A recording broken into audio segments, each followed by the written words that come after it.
What's up my homie, what's up my homeboy, what's up my chops, at welcome back sa isa na namang episode ng Battle Hatol dito lang yan sa Marikita X Chicas Channel. At muling nagbabalik si Marikita ang yung lingkod, Marikita in the house, yeah. At ano ba, nagpa-flu vaccine ako, ilang araw masama pakiramdam ko, medyo masama pa rin naman ngayon. So yun, nung isang araw kasi medyo hindi ko magalaw yung daliri ko. Parang naipon siya dito sa area na to. Tapos ang bigat lang. Masakit sa ulo, may sipon, masakit yung throat. So panahon na naman ng sakit sa mga nasalanta po sa Pilipinas ng bagyo ay kapit lang at mapagtatagumpayan nyo rin po yung mga pagsubok at pray lang tayo at sana marami pa tulong ang dumating sa gobyerno at sa galing sa ibang bansa. Ayun po, at kapit-bisig, magtulungan tayo kahit sa maliliit na bagay. Ano po. Yun, pahinga muna tayo sa mga sikat. At ngayong araw na ito ay manood naman tayo ng bago. Yes, diba? Isa sa goal ko ay makapanood ng mga bago, makapanood ng mga rookie, and supportahan natin yung 1 minutes. Diba? Ngayon, ang papanoorin natin, samahan niyo akong magreaksyon sa laban na ito, R-Zone versus James Overman, haba ng pangalan. Pero bago ang lahat, gusto ko pa rin mag-shoutout sa ating bagong kaibigan sa YouTube, si Matthew. Si Matthew ay, balita ko, isa siyang mabait na tao. At, diba? Yung mga Matthew, mababait daw yan eh.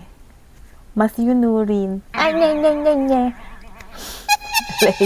So, yun. At syempre, shoutout din sa isa sa ating suki. At isa sa pinakamatagal nang nagsusubaybay kay Madam. So, 3 months na ako nag-start mag-review. So, isa siya sa, natin, masugid na taga-subaybay, si Campo Kamao. Yan, shoutout sa iyo at mabuhay sa inyong pamilya. Shoutout sa inyong lahat. Sa mga bago nating subscriber, thank you po sa pagtitiwala. Ngayon, ang aking pong mga reaction ay legit. Lehitimo, ito yung mga naramdaman ko habang nanonood ng laban at walang halong kaplastikan. Talagang sinasabi ko kung ano yung values ko sa buhay at mapag-aralan ko at pinaniniwalaan ko. Tara na! Ang dami ko na naman dada. Ito yung reaction video na maraming dada sa umpisa. At maraming dada pa rin sa middle. Kaya let's go, let's do this. Siyempre, palagi pa rin shoutout Boss Enigma, Flip Top family, Flip Top community, na ako po ay makikihiram lamang ng video at hindi ko po intensyon na piratahin at i-pirate ang inyo pong pinaghirapan na produksyon. Kaya tara, samahan niyo ako na mag-reaksyon sa video na ito. Let's do this. Flip Top 1 minute Luzon 3, dito pa rin 88 Fryer, pang 7 laban na ngayong gabi. Isang pinakamalaking shoutout sa lahat ng mga nakasama natin. Sana nagustuhan yung mga regalo. At syempre shoutout sa lahat ng mga represent collab. TNT Buenas, shoutout sa kanila. At Flip Top, magigay para sa parating nating laban. Oting buhay pa, Flip Top, magigay para sa parating nating laban. Kulang ata kayo sa inom, Flip Top beer, tikman nyo yan. Sa kanan ko, Pasig City represent para sa inyo. Magigay tayo lahat para kay James Overman. It's motherfucking over. At sa kaliwa naman, Antipolo represent para sa inyo. Mag-iay tayo lahat para kay R-Zone. Shoutout sa 1870 Streetwear. Shoutouts palagi. No manas rehip mo. At nanalo ng coin to si R-Zone. Pilili nyo mauna, James Overman. Ito nga pala mga laban na to. 92nd rounds na nga pala siya. Kahit nandito tayo sa 1 minute Luzon, pakinggan natin. Unang banat, James Overman. Hindi ako yung unang nakaranas ng agarang oposisyon. Pero sa totoo lang, nakakatuksong magbago nga nyo para sa inyo, lalo't may kalaban ako mas nasa loob ng kahon. Kaso may pinanghahawakan akong desisyon. Hindi ako yung mag-a-adjust sa inyo, tayo yung mag-a-adjust sa akin. At ang estado sa atin ngayon na nagsabi nun ng rasong may tiwala akong magkakaganong panahon. Ba't ako matatakot maging bagot? Ba't ako matatakot maging bagot bumaga sa opinyon ng hukom dito sa ligang batas na naglatag sa panibagong konstitusyon? Yeah! Tapos itatupad nyo sa tamod ni Japorms. Yung galaw ng pangat ulo mo, may mensahe na binubulo. Dapat ipa-medical mo gago, huwag kalimutang i-schedule muna, Zone. Sabi pag anemic na pasmado, kailangan ng reseta ng Hyperzone, nakapairing sa phenylbutazone, ng putazone. Pakalik ka naman sa sulat ng professional. Director Luke Besson. Oh, fuck, di mo na gets, no? Medyo. I guess it's less pang tambay sa Cubao. Mas pang tambay sa Cubao Expo. Parang Communist Manifesto. Genetically, ang porsyento ng DNA sequences natin meron sa chimpanzee ay 98.8, halos identical. Tapos yung DNA, iba't ibang pagkakarugtong ng 4 na letra lang. Saktong 4 na letra ng Arzone nasa Overman. Tangin ang hayop yan! Para sa mas mababang nilalang, mas ibaba naman. Ilalarawan ko lang na yung lawak ng pinagkaiba madalas galing sa detalyahan. Kasi kung siya yung nagkumpara sa akin sa orangutan, alam naman natin makakailang gamit na ng parang yan. No, parang lang. Ito, isang parang lang. Nilatag ko tong ape shit kasi di mo kaya maging parang yung nagsulat ng tao lang. Yung evolusyon! Yung evolusyon, minsan mapapatanong ka kung nasaan. Naalala ko yung sabi ni Nietzsche na ang tao ay lubid lamang sa gitna ng animal at ng Overman. Naalala mo ba ako, Gan? Tayo munang balat, Arzon! Bye ka natin! Ang ganda nung ano niya, nung mga reference na ginamit niya. Kaso nga lang, nalabuan ako dun sa Cubao Expo sa gitna. Yeah, sino mga tumatambay ng Cubao Expo yan? Palagi, hindi naman palagi, pero nag-attend din ako ng mga events ng Cubao Expo. Ano pa ba? Maganda yung sinabi niya na kayo ang mag-a-adjust sa akin, hindi ako. Kumbaga, ganito na ako eh, 'di ba? Ganito ako. So, take it or leave it. Mag-adjust kayo, hindi ako mag-adjust para sa akin. Same thing din yan kay Madam. Thank you. Thank you sa sa linyan to, pero ang ganda nun. Gusto ko yon. Kaso nga lang biglang pumasok yung Cubao Expo. Ang ganda na nung mga gamot niya na nilapag na rhyme sa zone. Mga something zone na gamot. Hindi ako medical na tao eh. Hindi ako magaling sa mga terminolohiya ng mga gamot. Nagustuhan ko rin yung DNA, yung gumamit siya ng siyensya, ng chimpanzee. Nagbigay siya ng porsyento. Maganda yon. At maganda rin yung dinugtong niya sa ape shit, no? Sabay nag-evolution siya. Kaso nga lang sana, sinabi niya, yung scientifico na nagbigay at nakabuo ng evolution, which is Charles Darwin. Oh my God, come on friend, I'm here. Yan. So, which is si Charles Darwin, no? So, para sana nabuo, mas naging solid sana yung round 1 niya kung nilinis niya. Yan na naman, nangangialam na naman si Madam ng sulat ng iba. So, yun. Pero suggestion lang naman to, no? Hindi ko naman sinabi na palitan mo. Pero suggestion lang yun na konting linis pa. Pero maganda yung round 1, pero konting linis pa, 'di ba? Para mas pulido, para mas smooth, para mas maganda. Yun. Game. Arzone. Game! Siya si James Kalinaya.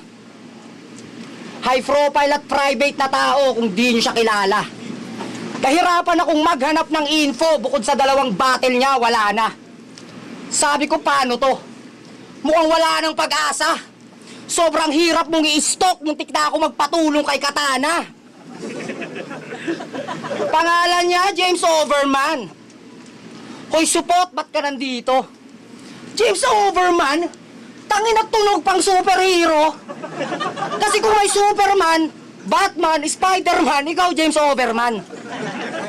Pinaglalaban mo ba, tol? Gusto mo maging tagapagligtas? Dapat pangalan mo Cardo. Malamang nagtataka kayo. Sa kabila ng pangit ang performance ng 1 minutes, pinabalik pa rin siya dito. Parang di nyo kilala si Sir Arik. Sa bawat batch ng mga MC, di talaga nawawala ng weirdo. Gusto mong mababad, leche ka?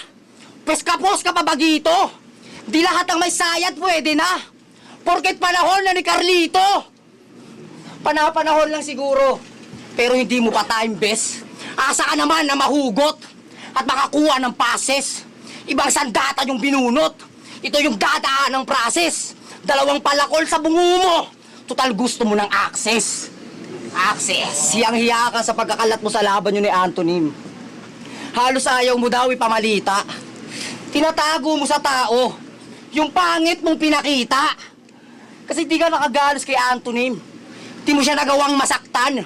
Kasi yung mga linya mo sa ant, parang kagat ng langgam, pues. Di tayo pareho. Walang hiya ako na butler. Writtens mo, hindi ka terno. Nang lyricismo kong na-master. Sulat mong pinadala sa enkwentro, mauudlot kaya nga hassle. Tila na disgrasya yung kartero. Di aabot sulat mo sa akin. Si usapang bunga, hilaw pa yung kumpiyansa mo kaya diyan kita pupuruhan. Yung pagbitaw mong di hinog, nilalamog nitong magulang. Sa mga plano mo at mission, madami ka pang dapat matutunan. Kung vision ba o conviction, parehas ka lang dyan may kulang. Pero di ko sinasabing kailangan puro lang sigaw. Di ko yon pinaglalaban. Malaking bahagi ng performance ang presensya, isa din yun sa kailangan. Kaya wag mo sasabihin ako yung puro lang sigaw. Mas lalakasan ko pa't magsisigawan. Dahil tayo'y nasa flip-top na daw. Kaya di ko pwede hinaan. Ika'y magaling sa pagtuklas. Kaya kala mo flip-top na rin ba? Oo, may pintong magbubukas. Para lang palabasin ka. Dahil palawang banat, pahinga natin! Game. R-Zone, maganda sana yung intention. Maganda sana yung binubuo niya na about sa superhero kasi yung nag-focus siya dun sa pangalan ni James Overman. Nakakatunog ng Superman, ng Batman, tapos siya bakit siya James Overman. Tapos gusto na naman pala maging superhero, ba't hindi siya tagapagligtas, ba't hindi siya naging Sicardo. Sana lang hindi siya bumitiw. Sana nagdire-diretso siya. Kasi tumalon siya sa Butler, pero dumaan muna siya sa Weirdo, kay Carlito, 'di ba? Kung yung Batman, sinunod niya agad doon yung Butler, 'di ba? Si Alfred, sana pinangalanan niya na rin sinabihan niya na rin Alfred, 'di ba? Sabay nagdire-diretso siya kay Jim Gordon, 'di ba? Tapos dinagdagan niya rin sana ng Harvey, 'di ba? Yun yung mga tagapagligtas ni Bruce Wayne, 'di ba? Sa yung umiikot sa kanyang story or si Fox, 'di ba? Sana kumapit siya ng matindi doon sa sa reference niya ng round 1 kasi marami na siyang naging palamuti. Marami na siyang naging palumite after nun na parang parang flowery words na lang yung iba na hindi ko na rin naman nakitaan ng connection. Though maganda yung pulot, yung life lesson niya sa dulo na hindi ako hihina, lalakasan ko pa kasi nasa flip-top na tayo. Parang pagkakataon ko na to na gawin or to pa rin yung pangarap ko. 'Di ba? Medyo may laban sila. Though nakita ko naman yung round 1 ni James na na kombinasyon ng political kasi constitution at hukom, 'di ba? Kumbaga, Korte Suprema. So, maganda rin 'yon. Kaso nga lang hindi solid 'yon. So, pwede kong ibigay yung round 1 kay R-Zone. Game round 2. Hindi to simpleng argumento at posibleng mauwi to sa enkwentro. Yung nag-book ng angkas laban sa manong na nagmaneho, sabing preno. Biglang aandar, di pa ako nakahawak. Tanga na ito. Kaskasero, 2 stars. Literal, ibang klase yan. Kita sa mukha pa lang. Resilient. Nangangamoy bagay na poster boy ng katibayan nating Pinoy sa magazine ng UNICEF. Narinig ko yung gawa mong motivational song. I assure you, bawat galaw mo motivational zone. Isang tingin pa lang sa'yo, nagiging thankful na ako sa kung anong sa akin. Kasi kung unawain, na merong mga R-zone na walang makain, hindi ba mas tumagaling makaubos ng kanin? Food for thought. Sa mga naniniwala ng kalaban na mahirap ay mahirap na kalaban, malamang wala palang nalalaman sa batas ng kalikasan. Kasi Ryan, sa pagbasa ko ng talinhaga ng talento sa Mateo, para ba akong natasa? Sabi yung mayroon mananagana at yung wala lalong pahirapan. Maikling listahan ng mga madalas niyang sinasama sa usapan. CR, Batis, Red Horse, Lenny, Betchin, Police Checkpoint. Teka lang, ba't parang, okay, hindi ko alam ano exactly ang R ng iyong pangalan at ayaw kong malaman. Okay. Pero nung napakinggan ko yung pinanggagalingan mo, nangangalahati pa lang, naluhaan ko na yung cellphone. Yung title kasi ako na lang sana, so wait. Gusto ko lang niya as a friend zone. If only kamukha mo yung kapatid ni Renton. Yung ganyan mukha din na mapapatawad ng Diyos lang kung may nasabi na dyan si Joyce Spring. Sarap basagin parang estante ng alahas sa tindahan ng taga-Ongpin. Puta mapilaya man kakatadyak, dadali natin lagpas sa boxing. Ulo nga apakan nagasira-sira yung boss si Ryan and Ryan Gosling. He's literally me. Balong balot, pahinga natin! Pogi! Ngalait ang itsura. Sa round 2, medyo mas gumulo. Medyo mas gumulo siya, halo-halo sobra. Pero nagustuhan ko yung yung motivational zone, tsaka yung UNICEF. Kasi parang walang makakonect yung round 2. Sorry na James Overman, pero hindi ko nakita yung yung connection. Okay, sorry, peace tayo. Game R-Zone. Kasi siya yung fresh na fresh. Habang ako mukhang stress, di kasi siya lumalabas ng bahay. Ikaw nga yung lalabas na fresh. Kasi ikaw yung bagong katay. Isa siyang private na tao. Sinabi ko kanina ng round 1, diba? Isa siyang private na tao. Siya si James Overman. James Overman? Ano yun? Nakapatong ka sa lalaki? Isang writer at mayaman. Yun ang kanyang mga patunay. Malamang dito sa laban, dun lang siya mas lamang at mahusay. Battle rap to boy, huwag kalimutan. Ano mang estado mo sa buhay, walang silbi ang katayuan, ihihiga kita sa hukay. Kasi money versus everybody, kung ganyan ang yung prinsipyo simulan ng umayaw. Ngayon kakakalad ka rin ng nagkakayod kalabaw kahit may money, ating topic, kay bugbog sa kada round. Wala mang money, aking punches, alam mong pumapakyaw. Si probinsyano sa Manila, boy. Pues ako yung papalag na probdi. Kasi tong trabaho ay sinipagan habang ikaw nagpakabosi. Ikaw seasonal, ako nagbabad sa battle rap, kaya nga sorry. Ginagawa ko to regular, ikaw umiksena bilang probi. Regular, probi, workplay. Ayun. Tipong ako'y laging on-site habang ikaw ay work from home. Mas mabibigat ginagawa, ikaw tamang laptop lang at phone. Pandemic era, kami bumabattle sa labas, ikaw di ka lumalabas. Kami bumabattle sa labas, ikaw di ka nagbabanat ng bone. Kaya paano mo sasabihing mananalo ka sa akin kung dati pa lang wala ka na sa zone? Inaaral mo pa lang itong landas. May mga aral na akong napulot. Naghahasa ka pa lang. Ako marami ng pinugot. Hindi ka bumabattle sa labas. Ngayon ka pa lang sumusubok. Nagpapaapoy na ako ng malakas. Nagsisimula ka palang umusok. Andun na tayo sa magaling kang magsulat. Pero sa entablado babagsak. Tipong ang ganda ng resume pag tiningnan. Pero sa trabaho ay palpak. On paper ka lang performer hanggang loob lang ng tahanan. Ako di lang sa sulat, maging sa live, puta. Kaya kita pakitaan.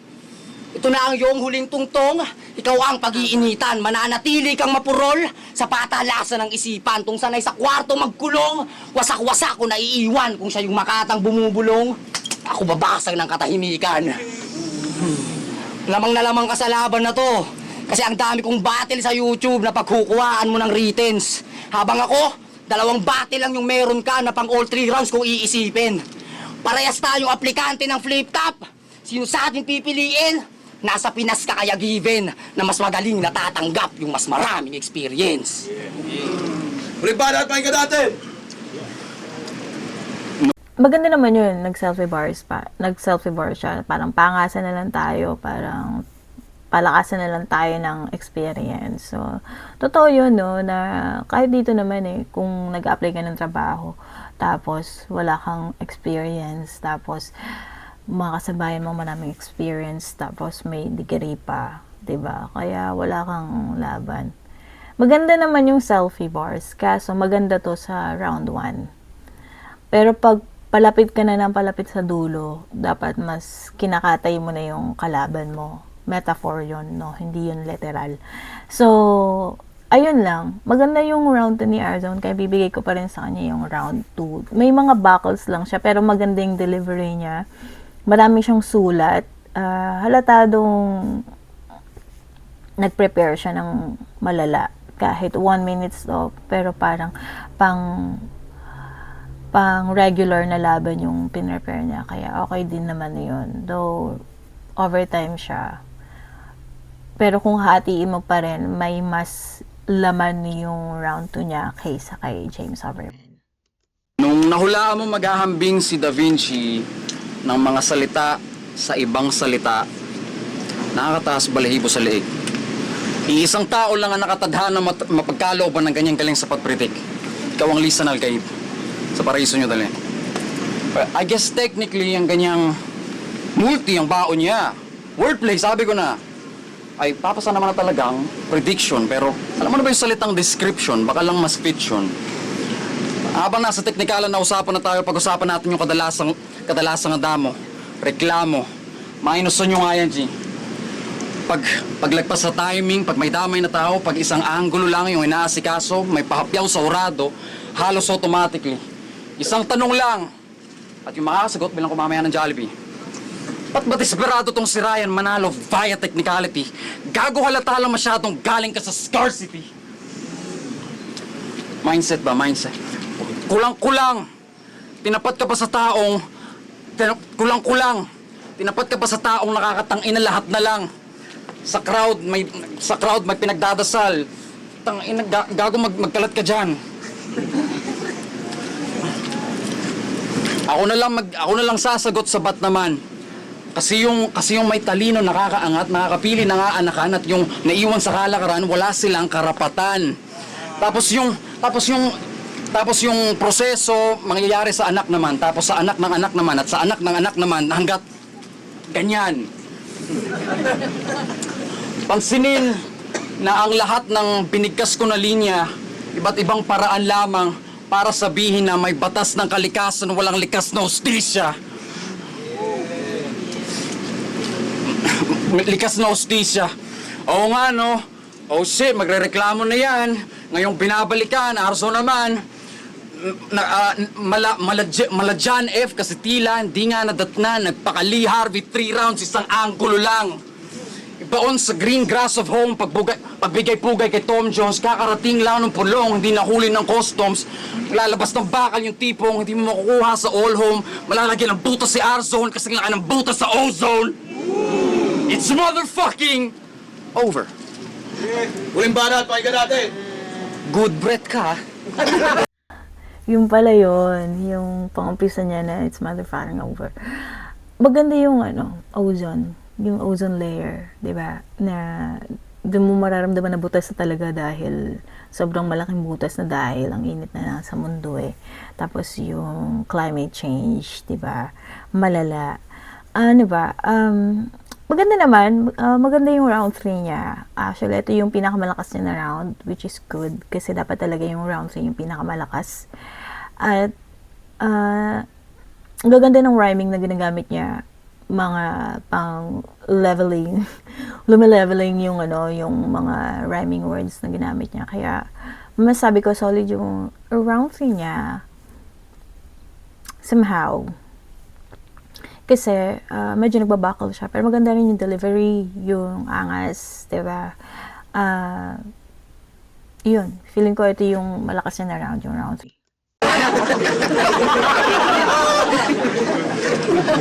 FRBL, moto sa tipa pang liga. Mas madaming mas deserving na matagal na tong pinaglalaban. Huwag mong sabihin wala yan sa tagal, kundi sa galing ulul wala yung kinalaman. Iba pa rin yung dating para sa amin na matagal na tong pinagsikapan. Kaya huwag mong sabihin ikay married to the game kung ni minsan ay hindi mo to niligawan. Oo na, may talento ka sa writing. Pero sa battle rap may konsepto ng metro at timing. Kung ito magsasabing, kami pareho aspiring, mas nakafocus sa ratratan, makikilala ko aspiring. Wala kang tataguan, nakapwesto na sa sniping, veterano sa hunting. Gantong nature trip mo, ako trahedya sa camping. Pinasok mo tong liga, mabilisan, sisemplang ka sa driving. Kala mo mina, madali lang, di ka eksperto sa mining, ramdam mo ba? Yung pagkalugi mo sa... ramdam mo ba? Yung pagkalugi mo sa fight scene, nangingibabaw parang icing. Mas mapanakit yung sulat ko, sino ngayon ang technical sa writing. Kasi pagitan at agwat ang makikita nyo sa amin. Kitang-kita in between, sinong star sa pag-acting. Oo, between. Sa between, ikay lagpak sa pag-landing. Sa ating dalawa, ikaw yung falling star, ako yung rising. Falling star, ako yung rising. 90 seconds lang daw dapat. Pero ako sumobra sa tagpo. Parang batang walang pagod sa maghapon na laro. Kaya takbo hanggang madapa sa kakahabol kung ito ay habulan. Luksong baka o tinek, magagawa kang talunan. Kung patintero aking linya, di mo kayang lagpasan sa tumbang preso, siya yung latang laruan na magaan.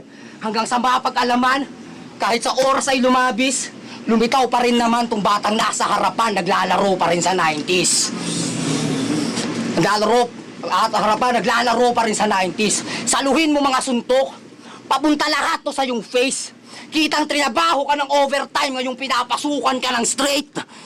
Nung pinapasukan ka ng straight, huling ibibigti ngayon sa dulo, panoorin nyo yung hang time. Tapos pipinuhin yung bungo, magbimistula ka pang crash ice. Huling minuto, dinudurog sa sunod-sunod na punchline. Agresibo't malutong kitang ninunguya sa crunch time. Oo, sa oras ay nag-over. Okay, fine, walang pake sa time. Limit ito'y open. Fire, iiwanan kang sunog ng aking solid lines. Kaya paalam na, James Overman, it's over. Time. Flip top, magigay para sa laban na yun! James Overman vs. R-Zone, magigay pang beses para sa kanilang pareho. Ang boto ng hurado, 2-1, magingay para kay R-Zone. Shoutout, James Overman. No, James. Game, okay lang. Sangayon din naman ako. Actually, bibigay ko yung round 1 and 2 kay bibigay ko yun talaga kay Arzon yung 1 and 2 and then kay James Overman yung 3. Siguro intentional niya talaga na mag-overtime para makompleto niya yung ender niya ng round 3 which is overtime. So, yun. Pero marami akong mga lines na nagustuhan. Then, kay James, yung Supreme Court, yung siyensya, diba? Yung evolution, though, wala naman talagang may missing link doon. Hindi naman talaga napatunayan na galing sa chimpanzee or unggoy yung mga tao, diba? Kasi bago pa naman yung may mga insekto pa, dadaan ka pa sa magiging insekto. So, meron pa nga doon yung parang magiging bagay ka din eh. So, ano pa ba? Maganda rin yung yung batas ng kalikasan, 'di ba? Nakaroon ka ng mga anak na kasing itsura ni R-Zone, pero wala ka nang magagawa, walang hustisya para doon. Ang ganda rin nun. So, marami akong nagustuhang linya niya. Kaso lang, nakulangan ako sa delivery niya. Hindi ganun din yung clear yung mga salita niya, yung enunciation, tsaka pronunciation. Maayos pa yun. Practice lang. Yun, congratulations. 1 minute. Maganda tong laban nila James Overman. Marami akong napulot na magaganda. Hindi ko lang maalala. Joke lang. Kita-kits mo tayo sa next video. Ako pa rin, si Marikita. Love, love, love. 6